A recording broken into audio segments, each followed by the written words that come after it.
It's an interesting time for business. Tariff and trade policies are dynamic, supply chains are squeezed, and cash flow, it's tighter than ever. If your business can't adapt in real time, you are in a little bit of hurt. So how do you get full visibility and adapt in real time? Over 42,000 businesses trust NetSuite by Oracle, your AI-powered business management suite. It brings accounting, financial management, inventory, and HR all under one roof. NetSuite is the #1 cloud ERP for a reason. It's your single source of truth, giving you the data and control you need to move quickly. Real-time forecasting helps you move into the future with confidence, and with AI built in, you can automate the busy work and focus on strategy. NetSuite helps you see what's stuck, what it's costing you, and how to pivot fast. If I were running a business with a lot of moving parts, I'd use NetSuite for full control over everything. Tame the chaos with NetSuite. If your revenues are at least in the 7 figures, download the free ebook, Navigating Global Trade, 3 Insights for Leaders at netsuite.com/SPI. That's netsuite.com/SPI. Congrats, your business is doing great. All your hard work is paying off, but you need help like now, and you have to hire fast. How can you hire amazing candidates quickly? Easy, just use Indeed.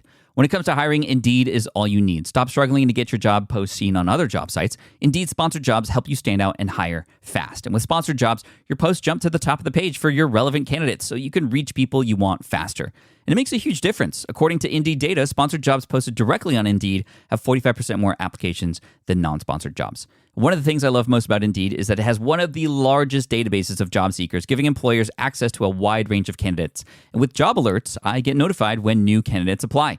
And with Indeed sponsored jobs, there's no monthly subscriptions, no long-term contracts, and you only pay for results. So how fast? Well, in the minute that I've been talking to you, 23 hires were made on Indeed, according to Indeed data worldwide. There's no need to wait any longer. Speed up your hiring right now with Indeed. And listeners of this show will get a $75 sponsored job credit to get your jobs more visibility at Indeed.com/SmartPassive. Just go to Indeed.com/SmartPassive right now and support our show by saying you heard about Indeed on this podcast. Indeed.com/SmartPassive. Terms and conditions apply. Hiring, Indeed, is all you need. You spent months building towards launch day, but when the clock hits 0, your site crashes. Bots swarm, and loyal fans rage on Reddit. That's not good. Fanfare was built to stop that. Fanfare is the drop platform made for high-pressure moments, stampede-proof infrastructure, verified waitlists, and bot filters that actually work. Instead of refunds and rage, you get retention and revenue. And that sounds great to me. Your next launch shouldn't be a gamble. Get Fanfare's 5-step hype drop playbook and learn how to bulletproof your drop at fanfare.io/playbook. Again, that's fanfare.io/playbook. This is a Smart Passive Income Podcast with Pat Flynn, session number 70. We're up all night to get lucky. We're up all night to get lucky. We're up all night to get lucky. Podcast. Welcome to the Smart Passive Income Podcast, where it's all about working hard now so you can sit back and reap the benefits later. And now your host, who got a Sega Saturn instead of a PlayStation for Christmas, Pat Flynn. While DIY website tools are everywhere, most fall short on design and performance. Hit publish. Framer ships your site worldwide in seconds. No code, no compromises. Framer is a powerful, user-friendly platform that delivers developer-level results without writing a single line of code. Make your designs move and convert with Framer. Framer brings your site to life with powerful animations, dynamic content handling, and a design-first approach that helps your site stand out. Framer is the design-first, no-code website builder that lets anyone ship a production-ready site in minutes. Browse hundreds of pixel-perfect templates or even design something of your own on a totally blank canvas. Add bold animations like appear effects, text effects, scroll and looping animations, and much more in seconds. And it's free to start. The built-in AI handles the heavy lifting of generating starter layouts and can even translate your entire site to any language. On the back end, you'll get responsive breakpoints, built-in hosting, a flexible CMS, and privacy-friendly analytics. Ready to build a site that looks hand-coded without hiring a developer? Launch your site for free at framer.com and use code SPI to get your first month of pro on the house. That's framer.com, promo code SPI. Framer.com, promo code SPI. Rules and restrictions may apply. Hiring shouldn't be a hassle or a drain on your budget. Upwork is your one-stop shop to find, hire, and pay top freelance talent, saving you time and keeping costs in check all in one place. Companies at every stage turn to Upwork to get things done and find more flexibility in the way that they staff key projects and initiatives by assessing a global marketplace filled with top talent in IT, web development, AI, design, administration support, marketing, and more. And I've personally used them myself and can vouch for them. Posting a job on Upwork is easy. With no cost to join, you can register, browse freelancer profiles, get help drafting a job post, or even book a consultation. From there, you connect with freelancers that get you and can easily hire them to take your business to the next level. Upwork makes the entire process easier, simpler, and more affordable with industry-low fees. Post a job today and hire tomorrow with Upwork. Visit Upwork.com right now and post your job for free. That is Upwork.com to post your job for free and connect with top talent ready to help your business grow. That's UPWORK.com, Upwork.com. Go there now. Hey, what's up, everybody? This is Pat Flynn, and welcome to session 70 of the Smart Passive Income Podcast. I'm so happy you're joining me today, and I hope you dug that intro. That was all vocalized by me, the beats and everything. I just have so much fun doing that. I hope you don't mind me doing more of that, because I think that's what I'm going to do at the intros from this point forward, because I've ran out of sort of funny little sayings to say, and I love music, and I like to pretend I can sing a cappella. So, and Pitch Perfect is one of my favorite movies. I'll admit that. But anyway, I hope you enjoyed that. That's a Daft Punk song for you today. And during the announcer intro, you may have heard that, the very, very sad truth that I did get a Sega Saturn instead of a PlayStation.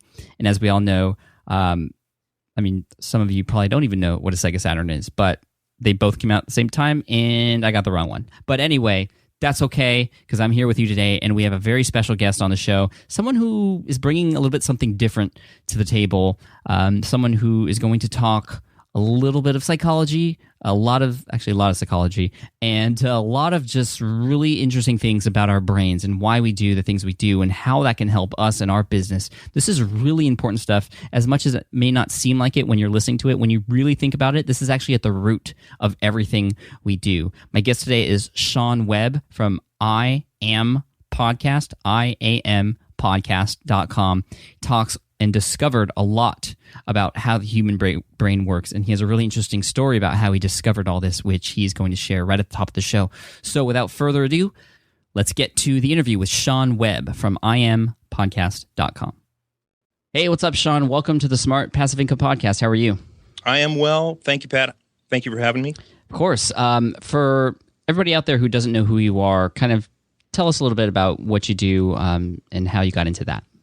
Sure. Well, I guess I could start by saying I'm just like you, Pat. I'm just a guy who decided to figure something out and then figured it out, and now I'm trying to help people improve their lives through that knowledge. You're doing it with developing passive income streams, and I'm basically doing it through practical methods of improving emotional intelligence and increasing inner peace. I wish that there was a better backstory, but it's the typical backstory. About 12 years ago, I was an executive at a Fortune Global 100, and I had a 6-digit salary, working 30 hours a week, and I was flying to Europe quarterly. Was in charge of service delivery into 200 countries and territories. Had a nice house, a nice luxury sedan, a motorcycle, a boat, classic convertible as a second car, and I was dating a very attractive woman who is now my wife of 10 years, thankfully. Awesome. And I had everything that I was told that I was supposed to have to be happy, except that I wasn't happy. So that's the basic, typical story of our entrepreneur path that a lot of us are taking. And so rather than looking outside of myself for what might be wrong and what I needed to fix in the equation, which is the trap that a lot of us fall into, we start thinking, I need a bigger house or a better car or a better employer or, taken to extremes, the ultimate can come into, I need a better spouse, or maybe we need to add kids to the equation, whatever. Instead, I started looking within myself to figure out what was going on in there. What's the problem? Mm-hmm. And so long story short, without knowing anything about psychology, over the next few years, I figured out the process within myself that created my own emotional suffering. And so then I started studying psychology so I could use the correct terms to explain it to people. And then that's when I discovered that the world of psychology really didn't have this whole process figured out yet. And there are, hundreds of psych studies that support the model that I put together. But, it was at that point that I was like, wait a minute, I can't be the first person to have figured out the catalysis of emotional pain and suffering. There's got to be something I'm missing. So being a guy who doesn't like to waste time, I presented the model to some of the world's leading specialists in effective emotions computing at MIT and Georgia Tech, thinking, these people with 30 and 50 years of emotions research under their belt will surely tell me what I missed, pound me into the pavement, and send me packing. Mm-hmm. And so I presented it in the fall of last year and asked, am I crazy? What am I missing? And the response was, not only are you not crazy, it fits with all the current research, and you need to publish this. So I wrote a white paper for some PhDs at MIT, and I turned that into a book that I just published on Audible, Amazon, and iTunes. And now I have a virtual research team of PhDs moving us slowly towards putting some science behind the model. That you said you didn't have an amazing story. That is an amazing story. Like, how does someone like you, Sean, who says, you're a guy just like me and, we're just regular people, how do you go from, not knowing anything about psychology and just, at least understanding that, you're not happy, to all of a sudden speaking in front of MIT and Georgia Tech, professors and people who have done research on this before and giving them something new? I mean, how does that happen? I think it was really coming at it from, an ignorant point of view, really. I mean, it was, I think education, I went to college and just like everybody else went to school. I think our education sometimes puts us into a pattern of thinking that is just like everyone else's pattern of thinking. And so I kind of had the benefit of not thinking like a psychologist and approaching this from a systems perspective. I used to be a systems engineer for Silicon Graphics, Cray Research a long time ago, supercomputing company. Mm-hmm. Google took over their headquarters. But I came at it from that pragmatic perspective of how do things work inside my head without having any prior knowledge or realization of how things are supposed to work or how people think about how things work inside our heads. And so I guess that's kind of how I approached it. I said, okay, how do my emotions work? What is the process within me that's creating this melancholy, creating this non-satisfaction about all these awesome things that are supposed to be making me happy? And so I just kind of put it together. And it was at that point that, I started talking to people about it, and they were like, well, yeah, that's kind of how my emotions work too. And I was like, all right. Mm-hmm. So that's when I started into, delving into psychology and figuring out, well, psychology, there's a ton of research that supports every bit of this model in a microscopic standpoint, but no one really put the big picture together and presented it in this is how they work generally. Now, were you scared at all, like presenting to these people who are studying psychology, you not coming from that particular background? Did you worry that maybe this wasn't right, or, what was going through your head? Hugely. I was fully expecting to be handed my hat and patted on the head and said, thank you for your, little presentation. Have a nice day. It was really intimidating. I mean, I'm presenting to a couple of people who have been on the stage at TED.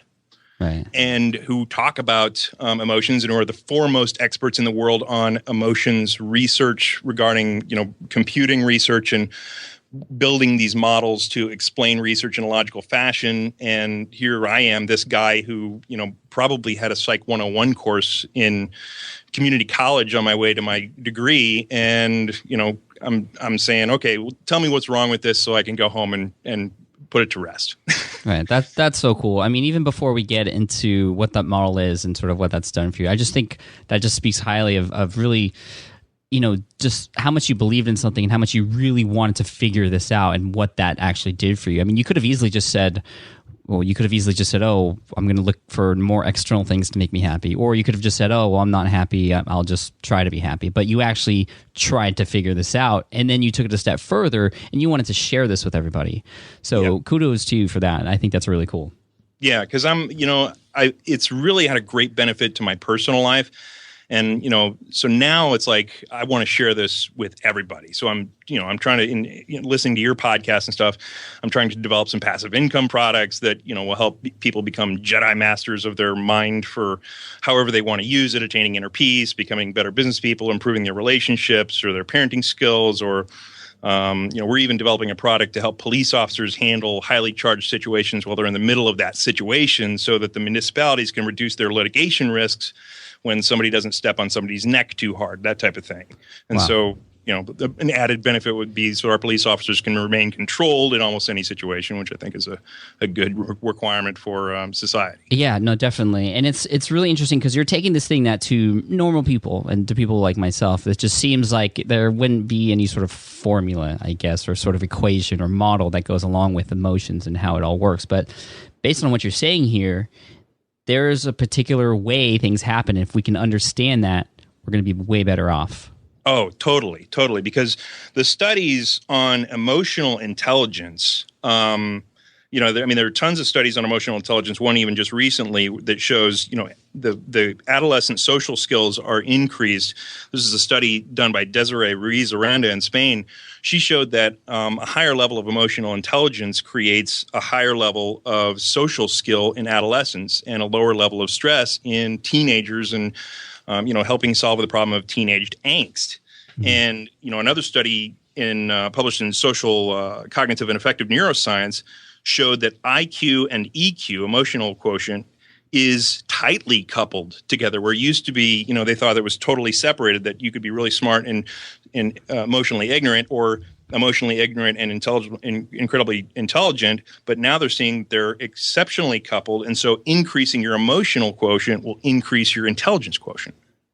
Okay. This is all, for some people out there listening, I'm sure this is like, okay, let's just talk about what this is exactly. But even before we get to that, I want to have you answer this question. How is this all going to benefit the audience here, those of us listening, the online entrepreneurs, the bloggers, the business owners? What can you do specifically to help us? Sure. Well, I'm also an entrepreneur and have been for the last 7 or 8 years. I'm a alumnus of the Advanced Technologies Development Center out of Georgia Tech. And so I've done a couple of startups. And so I've gone through the whole process of raising money and, doing businesses and stuff like that. Mm-hmm. And then I found you and I decided this is going to be the model for me. But regarding the question, the benefits to entrepreneurs, we as entrepreneurs are creative people. And so we experience ups and downs that sometimes can be severe. And, it's just part of the landscape of being creative. And so we have these crests and troughs regarding our positivity and our creativity and our productivity, which then ultimately will affect our profitability in the end. Our negative emotions like, fear and anger and sadness, worry, regret, et cetera, are the ones that paralyze us to a certain extent as entrepreneurs.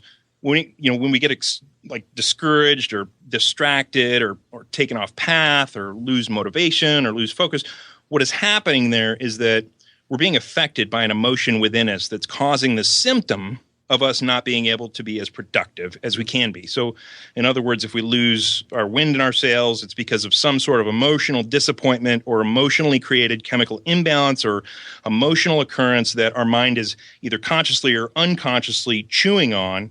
And we need to get that thing out of the way, because when our mind is clear and when we can see our goals and when we're not being distracted by other stuff, that's when we can get a heck of a lot done. Okay, so you're saying that, on the surface level, we may notice that as business owners, entrepreneurs, bloggers, we might not be as productive as we want to be, or there might be some sort of fear that we have, or anger towards something, or, we're distracted, and there's something deeper which is causing that. And a lot of us, even me, I see, well, I'm not getting this done because I'm getting distracted, or I'm not getting this done because I'm scared, or I'm not getting this done because I'm just procrastinating. But I don't think about, okay, well, why am I procrastinating? Or why am I not getting this done? So tell us more about that. Okay, and those types of things can, like the fear of failure, right, will inhibit us from even getting started on projects, right? Right. They'll stop us from even pushing forward on things that we need to get done, right? So, it's very important to understand our emotions and understand the process of our emotions so that we can get those things out of the way, understand them, because, Psych 101 teaches us that understanding our emotions and being able to name them and being able to look at them then creates a big, thick black wall that we're removed from emotions, and we become less controlled by our emotions and more controlling of our emotions. And so it helps us be more effective, right? Mm-hmm. Now, for beginners, say someone who hasn't even started yet, they're going through this fear. What are some of the sort of causes of that fear? What are the emotions that people just starting out typically go through? All right, well, let's talk about the science of emotions, and then we can spin back around to how it plays into business. How about that? Cool. Thank you. Okay. So, we should first understand the basic definitions of emotions, or what they are. They're basically a product of our subconscious brain activity. And so then you need to ask, okay, well, what is the brain? Well, the brain is the organ that from a 50,000-foot view helps prolong our survival. I mean, when we come out of mommy's belly, we have a ton of intelligence, but we're also a clean slate to a certain extent. We already know how to run digestion, respiration, circulatory, immune system, etc., but then we know nothing about our environment or ourselves or how to survive in that environment. So immediately the brain becomes a sponge, soaking up everything it can regarding the world into which we've entered. It starts defining the world, and it starts defining us, because it's important to understand the world, because we need to know how to find food and shelter, and that things like bears are dangerous. And, that information can extend our lifespan. And then we also need to know our definition of ourselves, because knowing how fast we can run and how far we can jump is also information that can extend our lives. And this definition of self that the brain collects is called our sense of self in psychology, but some spiritual masters and ancient psychological teachings call it ego. Now, the sense of self is important when it comes to emotions. So let's talk about that for a second. Sure. Sense of self can be simplified into a number of attachments within the mind. Our sense of self, when we're born, starts out with the experiencing of our senses, but then cognitively gets altered when mommy points at herself and says, mommy, and then points at you and says your name. So immediately your sense of self then evolves into, okay, I must be everything within the confines of my skin, and I am my name. And these become mindful attachments that then become part of your brain's definition of you. Now, from there, we add other attachments. We become attached to the people around us, our toys. We become attached to our routine. Anything that we see as part of our world becomes a part of our sense of self. And so later in life, this shows up as, we're attaching to things like political affiliations, religions, our job, our nationality, our ethnicity, our likes and dislikes, such as our favorite sports teams, and even ideas like, I would like this day to go well for me, or I would like the protagonist of this movie to win the girl in the end. Mm-hmm. Now, this is important because emotions are the subconscious reactions to our perceptions that are associated with our sense of self. Emotions come from the brain, and as such are designed to prolong our life. They're there to help throw things in front of our waking consciousness that we need to pay attention to. So when a bear walks out of the woods in front of us, we're presented with a situation that is a threat to our sense of self. Fear is the emotion that is the result to a threat to self. The reaction triggers a flood of adrenaline into our bloodstream. It constricts the pupils, focuses our attention, preps us for fight or flight in that bear situation. And that is a good and healthy emotional reaction that can indeed prolong our lives, right? Mm-hmm. Where emotions go off the track, however, and where they start to cause us problems is when they extend into reacting to things that pertain to our extended sense of self, to include the things that we attach to that aren't really who we are and that aren't really life-threatening. For instance, if you're a big fan of a certain football team, right, a psychologically identical fear will present itself inside you when your team is about to lose the big game, right? Yep. And so it's the same process. The cognitive attachment to our favorite sports team has been added to our sense of self, and now that portion of our sense of self is being threatened by the other team. So some level of fear is the result. Well, similarly, we can experience emotions about other mindful attachments to our businesses, to our politics, to attacks on our country, down to, attacks to, or the fear of failure that stops us from even getting started, right? Now, specifically, it works like this. Every attachment that we have gets an expectation or preference assigned to it in our mind. Now, this is basically a little equation that I put together called the equation of emotion.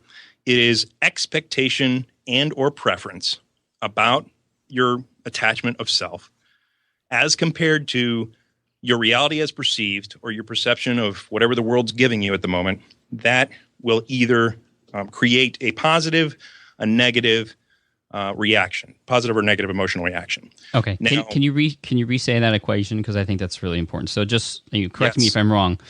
It's what you expect versus what happens, right? And that either causes something positive or something negative. So obviously, our expectations have sort of a big role in what goes on, and then also our perception of actually what happens. And sometimes our perception of what happens isn't always the truth. So that's correct. I just want to make sure that was clear. So just keep it going. This is really interesting, stuff, and stuff that we don't normally talk about when it comes to creating passive income or building businesses. But I think this is at the root of everything. So I think it's really important. So again, thank you for coming on and sharing all this. So we have the equation: expectation or preference versus reality, causing some sort of either a positive or negative emotion. Where do we go from there? How do we control any of that? Okay, well, when your expectation or preference is similar to your reality as perceived, a positive emotion comes as a result. Makes sense. When your expectation or preference is different than your perception, your reality as perceived, then a negative emotion is going to come as a result. Now, there are specific, this isn't the end all be all, there are specific variables that will tell you whether it's anger, fear, worry, regret, sadness, etc.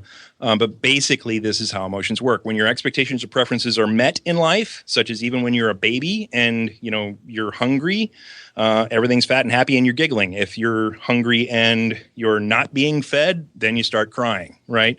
And it's that simple all the way through life. Your expectations and or preferences about your sense of self are either met or they're not met, and you have a positive or negative emotion that is the result. And when you don't have one or the other, let's say you have a favorite sports team and you don't know the score of the game, you don't have an RP, there's no emotional reaction, right? It could be driving you crazy that you don't know the score, but at the same time, that's a different equation. RP being reference point. RP being reality as perceived. Oh, well, or reference point. Just kidding. Right. So, cool. And then if you don't have an expectation or preference, also, let's say you're watching the Super Bowl and you don't care about either team, you don't have an emotional reaction to the result of the game. So it's a good little equation that helps us understand the basics, because at any point that you're having an emotion, you can always ask yourself, okay, what is my expectation or preference regarding this situation, and or what is my perception, what is my reality as perceived in this moment that is causing this emotional reaction? So it's a basic, good indicator of what's going on inside you. Okay? Right. Okay, cool. So can we tie that back into business?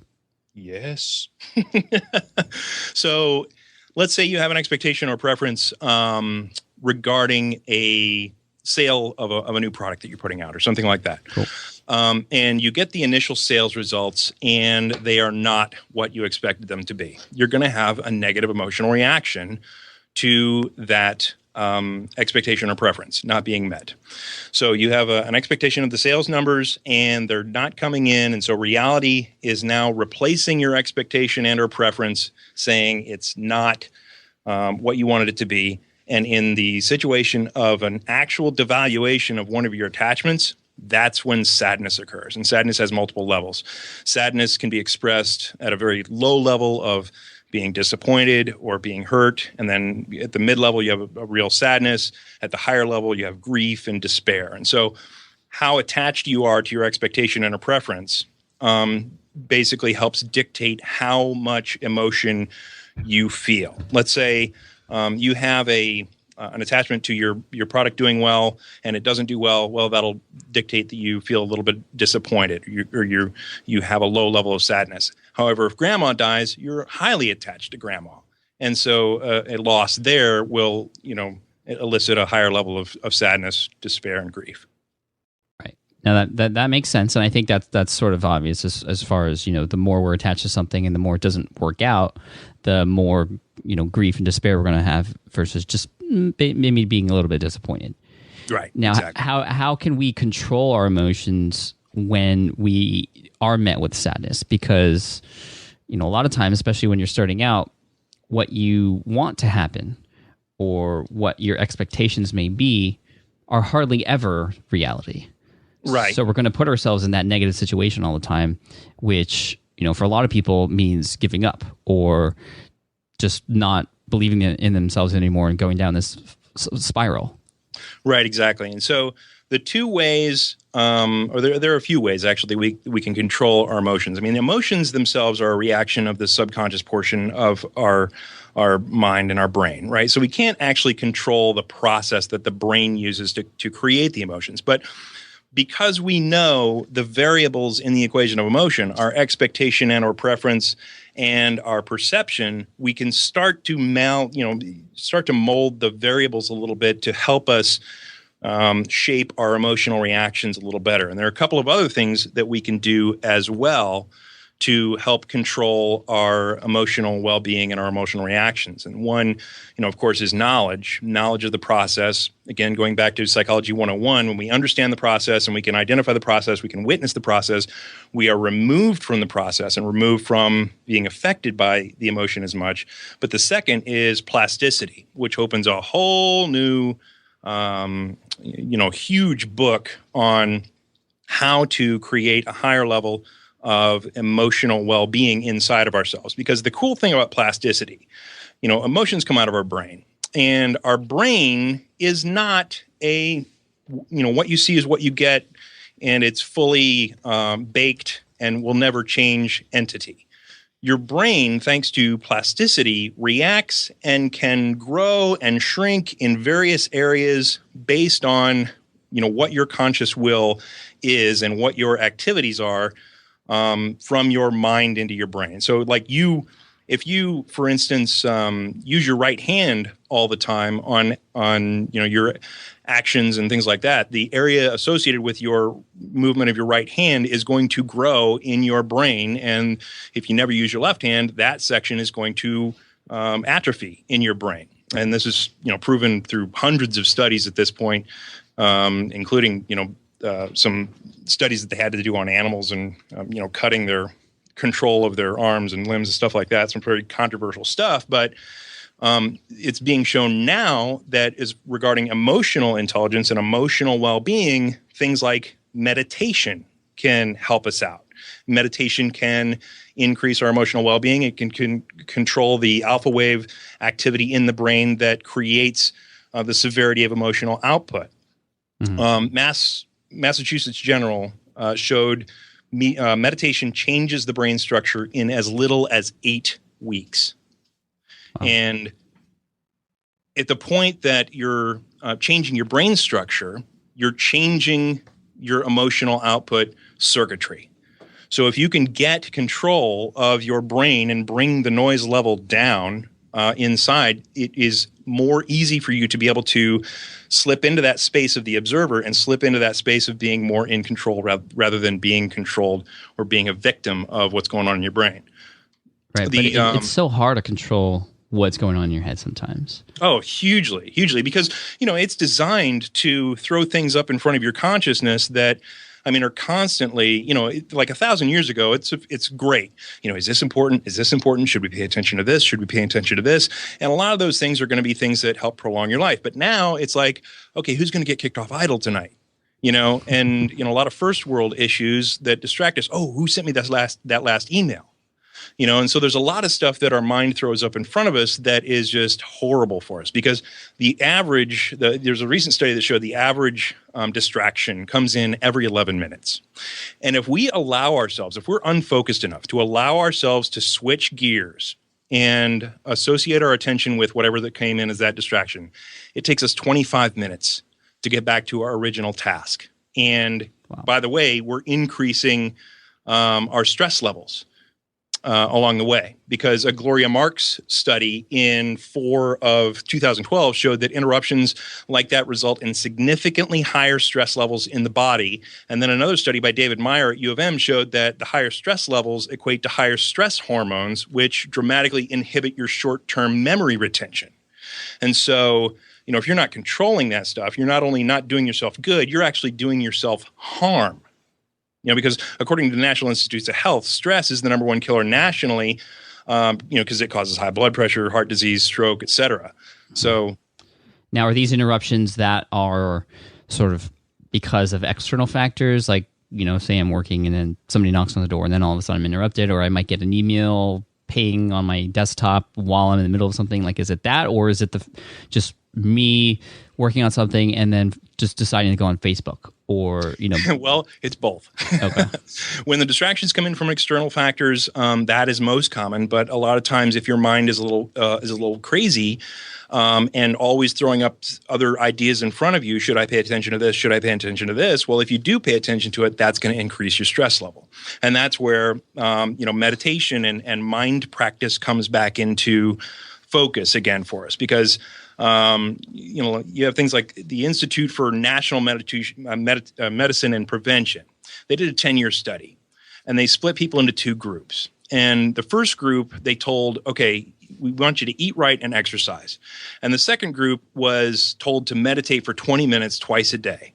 And 10 years later, this is a 10-year study, the people who meditated reduced their risk for heart attack and stroke by 66% over the people who were just dieting and exercising. 66%. And for the folks who could only meditate once a day, they reduced heart attack and stroke by almost 50% over the diet and exercise folks. But the bonus was the meditators reported dramatic reductions in anger issues. They also reported reduced fatigue, increasing their alertness, increasing their concentration. They had enhanced cognitive functions on tests. And there was about a 50% decrease in all the noise that could distract them from the tasks that they had. All that noise that we have as entrepreneurs, all those awesome ideas that are flying around in our heads at all times, not that your creativity is reduced, because the creativity is actually enhanced, but those distracting thoughts were decreased by about 50%. Wow.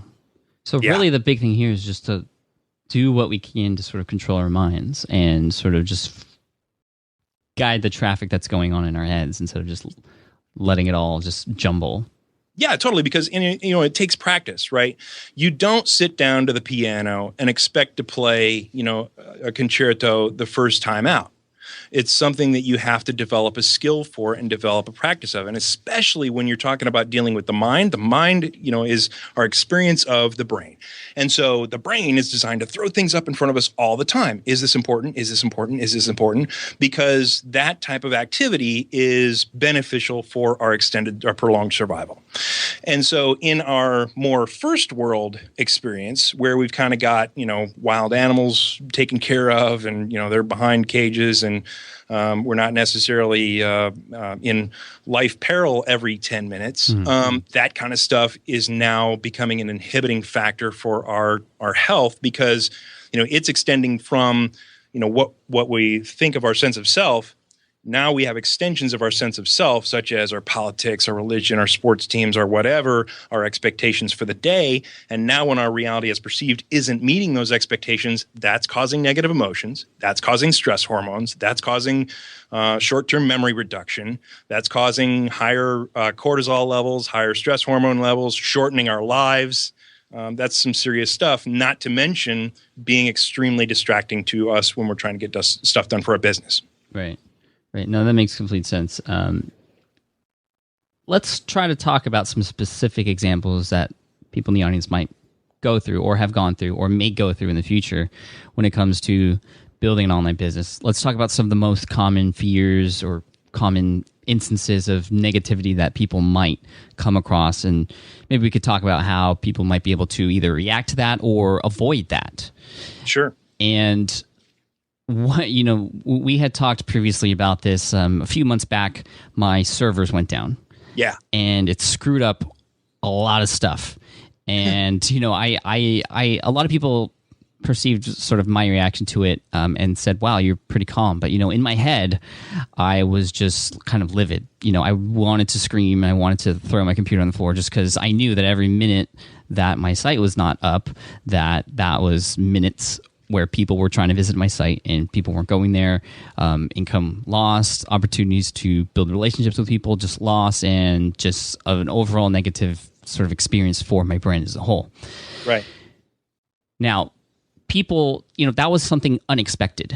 Right. I didn't think that would happen. How could I have better either controlled the situation, reacted to it, maybe acted faster, or maybe better prepped for it? Okay.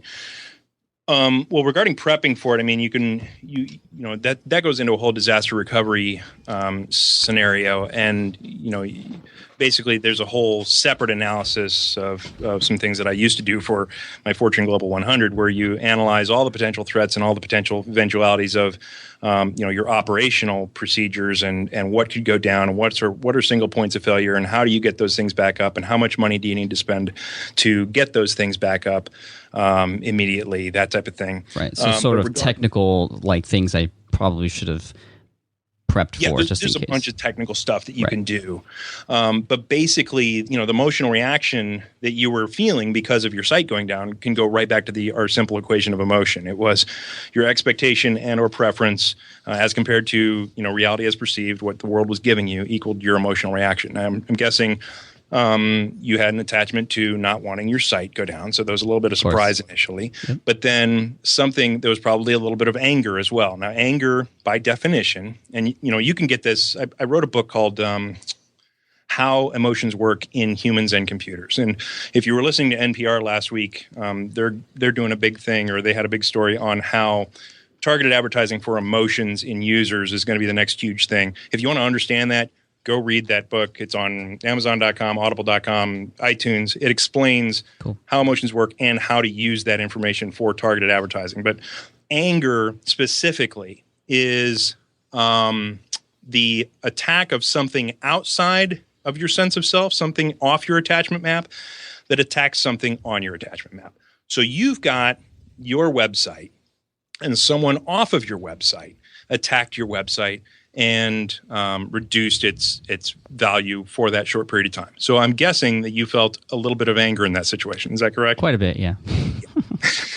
And so that's how you explain it logically. It's something or someone outside, and this could be a person or it could be an accident. It could be a server going down or an internet pipeline going down. Something happened that attacked something that was inside your circle. Just like someone striking your child who you didn't know or do know, that would set you off. Someone or something attacked your website, and that also set you off. And there's probably a great deal of disappointment as well, because now your website is down and there's a real value decrease of something on your attachment map, right? Correct. Yeah.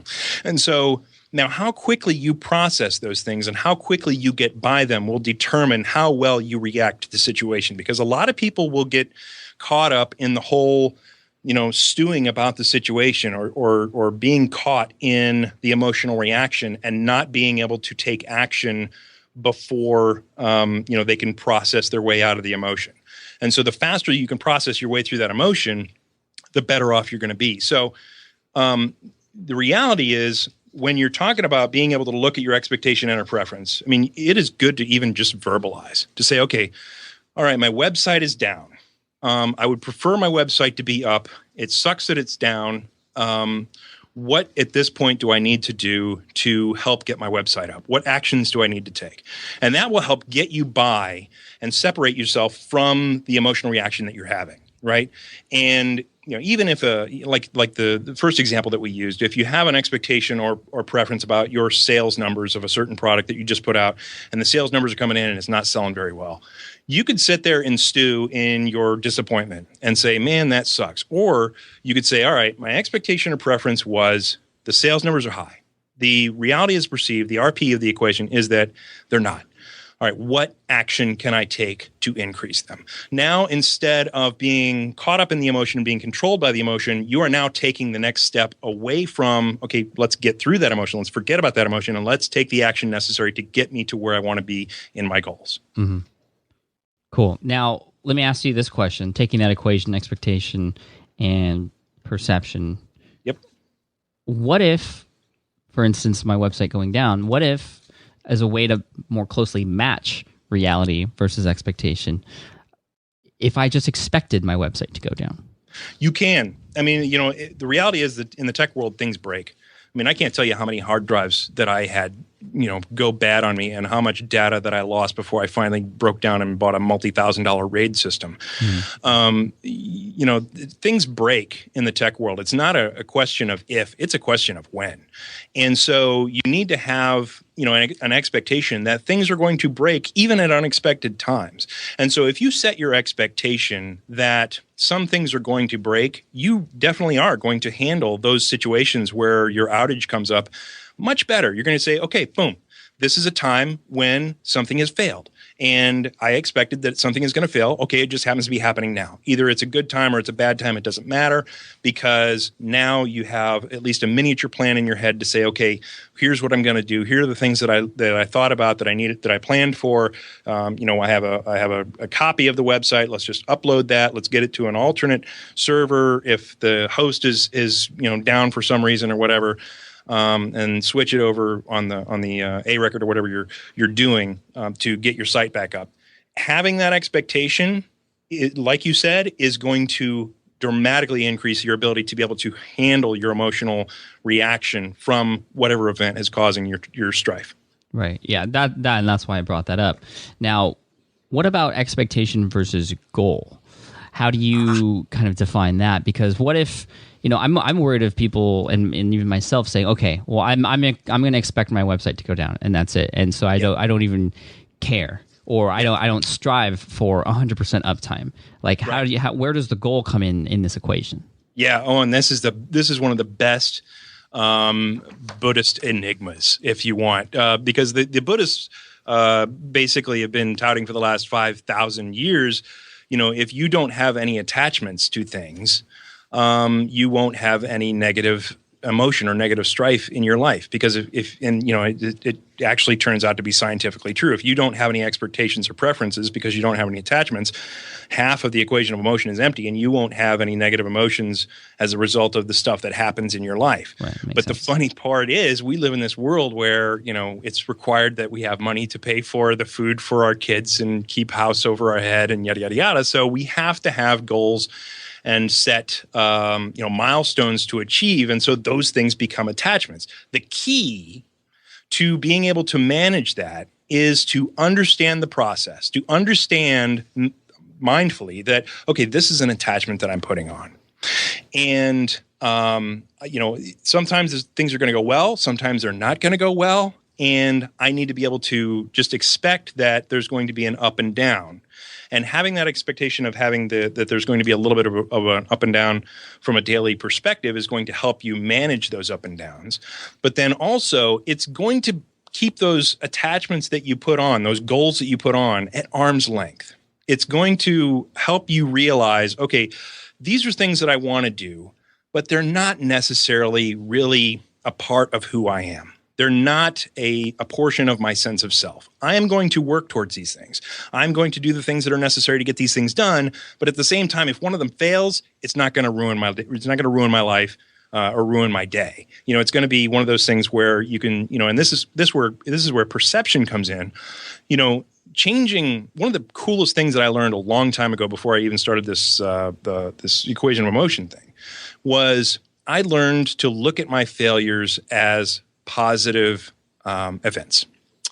In sales a long time ago, I was in sales for about 10 years in these various companies and climbed the internal corporate ladder through sales. And I was President's Club every year in sales because I was the best guy on the team who could get to the no the fastest, the NO. Mm-hmm. And so at the point where I could identify a person who wasn't going to buy, man, that was awesome. Because that got me that much closer statistically to the person who was going to buy. And it got me past all the wasted time of dealing with that customer who wasn't going to buy, so that I could get to the customer who was going to buy and help me make or exceed quota. So I got to love every failure that I had because it got me that much closer to my success. And so altering our perception about our failures can do a lot of stuff for us. It can remove the fear of getting started. Because if we don't have the fear of failure, then we don't have the fear of getting something started, because what's the big deal? If we fail, big deal, we're going to learn something from it. And then also we can take a number of positives from the things that we do fail on. And so changing our perception can also then increase our emotional well-being. Now, and I'm just playing devil's advocate here, as far as changing your perception, couldn't you just say, well, you're sort of just fooling yourself? Well, yes and no. Because, the reality is how you look at things is how you see the world. And, from a very, Zen type of perspective, we create every bit of our world. The light waves coming into our eyes are coded into patterns and objects and things like that. And so we're creating those things in our head. And, a lot of times, like when people have illnesses or they have disabilities or something like that, they'll have hallucinations, or they'll have, things don't work right. They're creating an alternate world that, is certainly real for them. And so, how we look at things and how we process things and how we decide to look at things makes a huge difference in how we're going to react to things and how we deal with the world. Such as, like you're driving along the highway and, you expect that, people wouldn't cut you off, and somebody does. You're going to have a huge problem with that if you take that person cutting you off as a slight to your perception of self. Because, cutting you off, because one of my research PhDs is a specialist in anger management behind the wheel. And so he is dealing with right now how people get cut off in traffic and they perceive it as a slight to themselves, which causes road rage. Because that person is basically telling you, I'm more important than you are. You aren't important enough for me not to, just cut you off in traffic, that type of thing. And so that's an external, entity or a person that's not attached to you attacking something on your attachment map, your sense of self. They're outside your attachment map saying, I'm more important than you are and you suck. So that's why you get mad when somebody cuts you off in traffic. If you have that expectation or preference or that they are going to cut you off, or the perception that, okay, this guy's either just not paying attention or he's an idiot and it's really not a slight to me, that perception difference makes the difference between you getting upset behind the wheel and not getting upset behind the wheel. Yeah, and getting into an accident perhaps and not. Yeah, totally. Dude, I'm so glad you mentioned that last part about, you're not fooling yourself, you're actually making yourself. Exactly. What you feel and what you think is reality. Exactly. Because here's the thing. If you, let's say, like I used to get caught up a lot of times in these online flame wars. And, there would be times where people would make comments or whatever. And I would sit there defending myself or whatever it was that I was attached to one guy who was on the internet who had intended to just be a troll, who had intended to. And so my perception was that this guy's opinion was important and this guy needed to be won over and this guy needed to be defended against. And so, because I had that perception, how many hours did I waste, trying to defend my attachment to this, whoever it was, right? Yeah. If my perception was that, okay, this guy is a troll and there's absolutely no basis for his argument whatsoever, then that changes my whole life. That gives me hours back in a day. Yeah, seriously. I mean, there's two great things we just talked about here, and it's a perfect way to end the show. One, and I can bring it back to a quote that I've said several times on the blog, and people are going to, remember this when I say it. It's a quote by Henry Ford. It's whether you think you can or you can't, you're right. Exactly. It's one of my all-time favorite quotes because it's so true, and I've experienced that. So really, you just have to change your perception sometimes and be confident, even if you don't know exactly what it is you're doing. Learn from your failures. That's another thing I mention all the time. And the second thing is, haters gonna hate. Yep. Haters are gonna hate, and so I think that's a perfect way to end this. Sean, if people want to get to know you a bit more, do you have a website, maybe a Twitter handle that they can, come find you at? Yeah, totally. In fact, if you want to understand a lot better about all the emotional stuff that we talked about today, I have this thing called the Body, Mind, Spirit 101. It's a free course. It's 10 weeks. It's like 20 some odd videos that you get sent in email. It's available at iampodcasts.com. You can go sign up and just, get the emails, and it'll explain all of the basic emotions, how they work within you, and then give you good exercises, including, basics of meditation and stuff like that you can learn about the various ways to help get control of your mind. Because the quote that I like is one from Horace that says, "Control your mind or it will control you." Nice. And then if you want to dive in a little deeper about the technological side of, how to understand emotions in code form and make them alive in the computer world, you can pick up the book How Emotions Work in Humans and Computers. It's available everywhere except where printed books are made, because I just don't like the fact of killing trees. I'm just against that. And then eventually, if you stop by I Am Podcasts, I'll put you on the mailing list to let you know about the emotional intelligence app that's going to come out, that's going to be focused on increasing levels of inner peace, because Gandhi's quote is the other one that I love, is world peace can only be attained through inner peace. And so we're going to do an app that helps raise emotional intelligence, thus raising all the benefits of all the studies that have been put out, but also then increase the quantity of world peace. Love it. I love it, Sean. All those links and resources will be on the show notes for this episode. Dude, thank you again for coming on the show and sharing your wisdom with us. Congrats on all the success and the wild ride that you've had, and I'm sure it's just getting started. Thanks again. No problem. Thank you, Pat. And let me know if there's anything I can ever do. Of course. Thanks. All right, I hope you enjoyed that interview with Sean Webb from, again, IamPodcast.com. A lot of interesting, crazy things. I know a lot of that is probably over some of your heads. It was for me, at least, until we started to get into the really good examples, like at the end there. And you might have to listen to this one again, because it has some really good, important, incredibly important stuff for you and your business, and just sort of whenever things may end up happening in your life.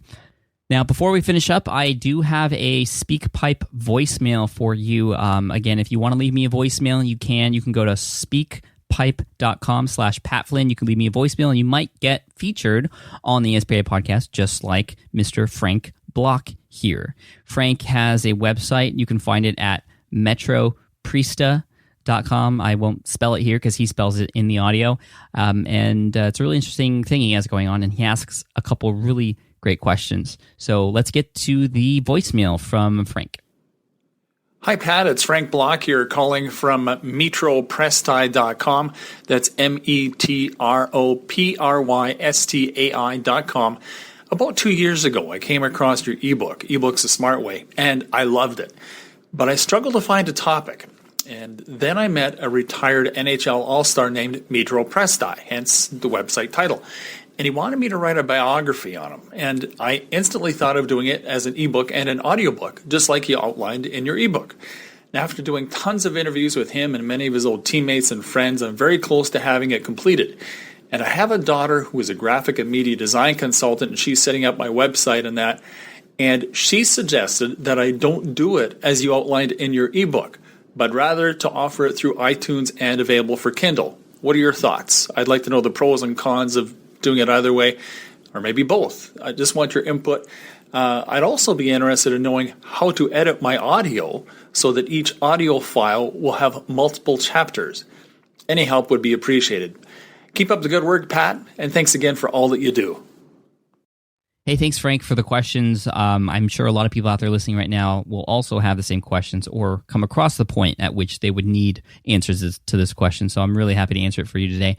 Now, obviously, when you write a book, you'll get to that point where you finish up, and then you can decide whether or not to either publish it on your own site, like how I did at greenexamacademy.com when I packaged a lot of that content, put it into my own book, and sold it directly from my website at greenexamacademy.com, or you could do sort of like what I did with Let Go, which is publish a book on the Amazon platform for Kindle, for Nook, for iBooks, and there's also now Snippet app is available. It really depends on what the major goal is of this book.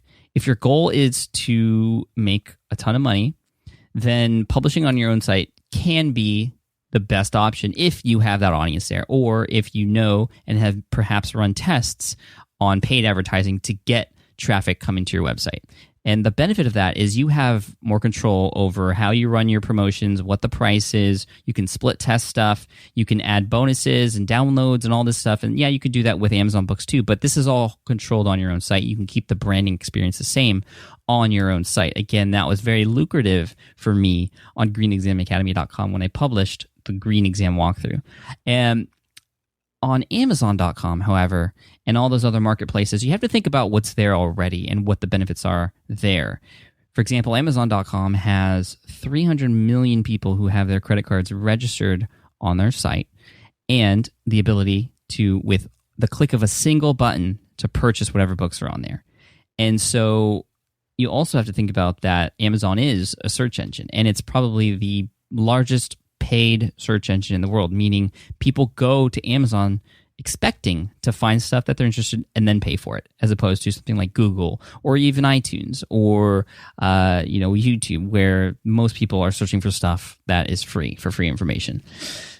What's cool about Amazon also is that you can benefit from the algorithms that are involved when you put a product on that particular marketplace. For example, you'll notice on the bottom half of any sales page is people who bought this also bought this. And so you have the opportunity to put your book in front of other people's books and get eyes onto your book that way as well. Another benefit of Amazon specifically, is that you have the option to put your book in what's called KDP, or Kindle Direct Publishing Program Select, into their KDP Select program. What that does is it does two things for you. One, it gives people the ability to borrow your book, to sort of rent it out, and that actually helps you earn an income, based on a pool of money that Amazon has set aside for people who borrow books. And depending on the number of people who borrow, you might get a specific sort of percentage of that from all the books that are borrowed on Amazon. So that's one benefit. But the big benefit is that you have the ability to, for 5 days out of every 90 days that you have and are enrolled in KDP Select, you have the ability to run free promotions. And at any time, for any length of time between 1 and 5 days, and you can do this 5 days, 5 random days during the year, or you can do this 5 consecutive days during the year, you can run a free promotion. And every time I've noticed somebody run these free promotions, they have massive amounts of downloads. There are just parts of Amazon that showcase any books that have turned from paid to free. There are places on the web that sort of detect any of that activity. And so you'll get a lot of eyes on your book. You'll be giving away for free, but you'll be getting a lot of downloads. And that does a couple things for you. One, when you switch back to paid, you're going to be higher up in the rankings. You're going to have a lot more reviews, and you're going to have a lot more people potentially sharing that book in the future as well. So if the goal here is to get this book in front of as many eyes as possible, to reach out to people who you potentially would have never reached before because of the benefit of being on this marketplace versus being on your own website, and earning more money is not quite as important as getting more eyes on this book, then putting yourself onto these marketplaces is definitely the best way to go. Now, I will tell you that if you go and enroll in KDP Select, you don't have to, it's optional, but it will give you those 5 free days and income for people borrowing it. If you do go with KDP Select, you have to exclusively publish on Amazon for 90 days. You can't publish on your own website. You can't publish on Nook. You can't publish on iBooks or Snippet App or anywhere else. So that's one thing to think about. Now, publishing on these marketplaces, whether it's KDP Select or non-KDP Select, there's still a lot of good potential money in there as well. They do sort of control the marketplace. They give you most of the royalties in prices between $1.99 and I believe it's $9.99 or $7.99. I can't. There's a couple price points where it breaks off from 70% commission to 70% royalties to 35% royalties. They really try to control it within a couple price points, which are relatively low to what you could potentially earn on your website. But if you get more eyes on your book, you could potentially get those leads and then sell stuff potentially down the road, or introduce them to new books or other things that you may potentially sell, products on that website that you have. So there are ways to convert those leads that you get from getting more eyes on your brand through those marketplaces and get them to, down the road or at the end of the funnel, pay for something. So that's just something to think about. So I know that's a really long answer, but that's a very, very important question, and those are sort of my thoughts behind it. Now, as far as the audio file, this addresses your second question. How do you put chapters into an audio file? For those of you who might be wondering, yes, you can have separate MP3 files. That's what I did for my audiobook at greenexamacademy.com, which I sold alongside my ebook there. I had just separate MP3 files.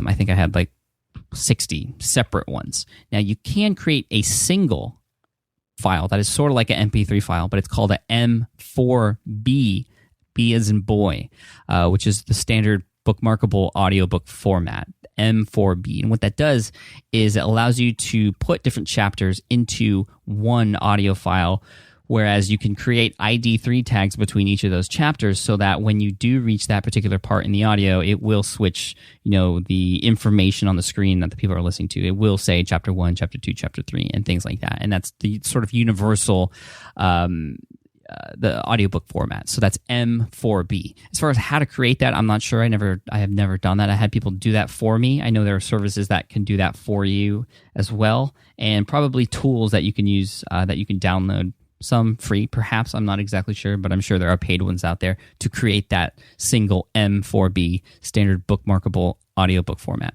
So hopefully that helps Frank and everyone out there who had the same question. Now, to finish up today's show, I just would love to say thank you.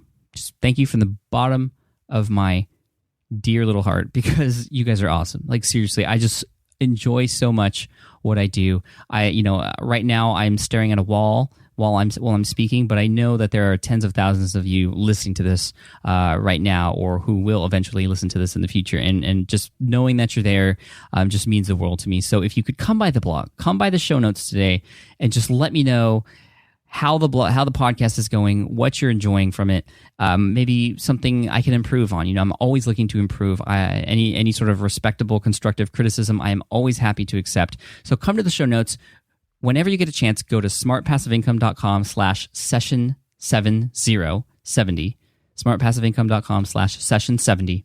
It's the only thing I want you to do. Go there.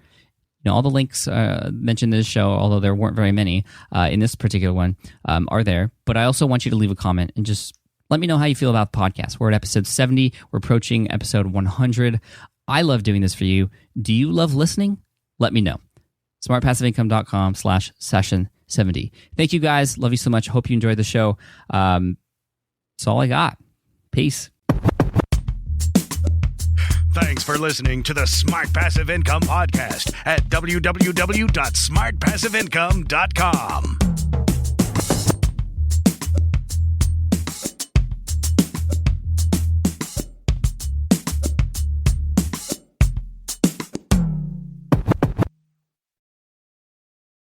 More people dream about building their own business and being their own boss rather than retiring early. But a majority of them never even take the first steps to register the business. Why? Because starting a business can feel overwhelming. With legal forms, paperwork, finances, it's a lot. And that's where Taylor Brands comes in.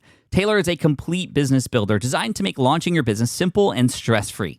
You can register your LLC in just minutes, keeping your personal and business assets separate from day one.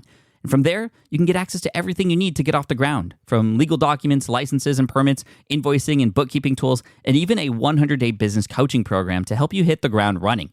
You'll also get a free personalized business plan, branding tools, and so much more. And of course, our listeners get an exclusive 35% discount to get started. Just head to taylorbrands.com/SPI. That's TAILORBRANDS.com/SPI. Stop dreaming, start building with Taylor Brands. Hey, fellow podcaster, does this sound like something you've experienced? Record your podcast episode on one platform, download the files, edit in another app, then fire up a different tool just to create these social clips. Well, it can be clunky, time-consuming, and frankly overwhelming, especially for creators trying to grow. And that's why I'm excited to tell you about Riverside. Riverside is the all-in-one platform. Record, edit, and repurpose your podcast content all in one place. You just log in, record with your guests no matter where you are in the world, and just like that, studio quality audio and high resolution video. We use Riverside here at SPI as well now. With built-in AI, I can automatically clean up my audio, saving myself so much editing time, and it can even auto-generate clips to make promoting the show a breeze. And with Magic Clips, I can grab the best moments and repurpose them as short-form video, perfect for YouTube Shorts, TikTok, or Instagram, without re-recording a thing. So if you're tired of juggling tools and want a faster, simpler way to create and scale your content, it's time to try Riverside, built by creators for creators. Just go to smartpassiveincome.com/Riverside and use code SMART to get 1 month free on the Pro plan. That's smartpassiveincome.com/Riverside, promo code SMART.